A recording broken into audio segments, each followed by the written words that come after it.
आप सभी का मेरे इस चैनल में हार्दिक स्वागत है। दोस्तों, आज हम पढ़ेंगे हिंदी साहित्य के महान साहित्यकार और महान संत गोस्वामी तुलसीदास जी के बारे में।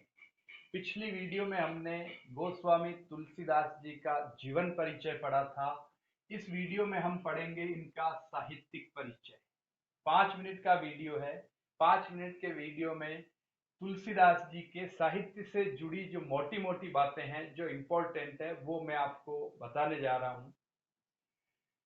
तुलसीदास जी भक्ति काल के प्रमुख कवि थे। भक्ति काल, जिसे हिंदी साहित्य का जो दूसरा काल, आदि काल के बाद जो दूसरा नंबर का काल आता है, जिसे मध्यकाल भी कहा जाता है, जिसमें ज्यादातर संत कवि हुए हैं, इसलिए इसे भक्ति काल कहा जाता है। तो भक्ति काल के सबसे प्रमुख कवि, सबसे महत्वपूर्ण कवि थे गोस्वामी तुलसीदास जी।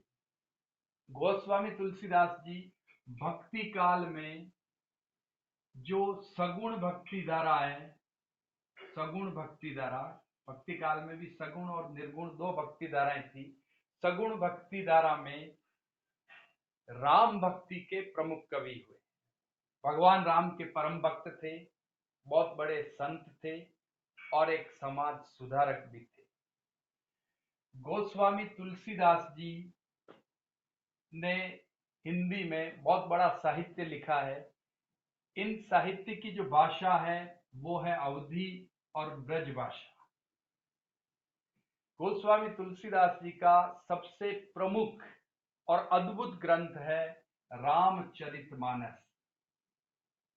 भगवान राम के चरित्र का वर्णन करने वाला महाकाव्य। एक प्रकार से हम इसे विश्व का सबसे बड़ा महाकाव्य भी कह सकते हैं। सबसे बड़ा महाकाव्य, सबसे प्रसिद्ध महाकाव्य, सबसे विख्यात महाकाव्य।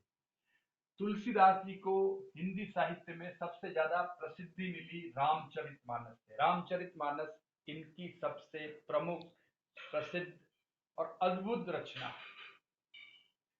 अन्य रचनाओं में जो बहुत ही प्रसिद्ध हुई है विनय पत्रिका। विनय पत्रिका भी तुलसीदास जी का बहुत ही प्रसिद्ध ग्रंथ है। दोस्तों, रामचरितमानस अवधी भाषा में लिखा हुआ ग्रंथ है। अवधी भाषा में इन्होंने रामचरितमानस लिखा है। बरवे रामायण, बरवे का अर्थ छंद से है, एक विशेष प्रकार का छंद है जिसे बरवे कहते हैं। इसमें भी भगवान श्री राम की कथा है, अवधी भाषा में लिखा है, लेकिन ये एक छोटा ग्रंथ है। साथ ही रामलला नवछू तुलसीदास जी द्वारा लिखा गया, ये भी प्रसिद्ध ग्रंथ है, अवधी भाषा में लिखा है। रामाज्ञा प्रश्नावली भी अवधी भाषा में लिखी गई है।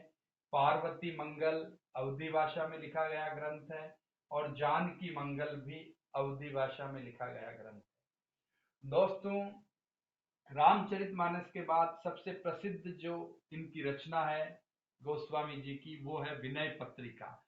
ये ब्रज भाषा में लिखी है। इसके अलावा कवितावली ब्रज भाषा में लिखी है, दोहावली, गीतावली, ये सभी इनकी प्रसिद्ध रचनाएं हैं। वैराग्य संदीपनी।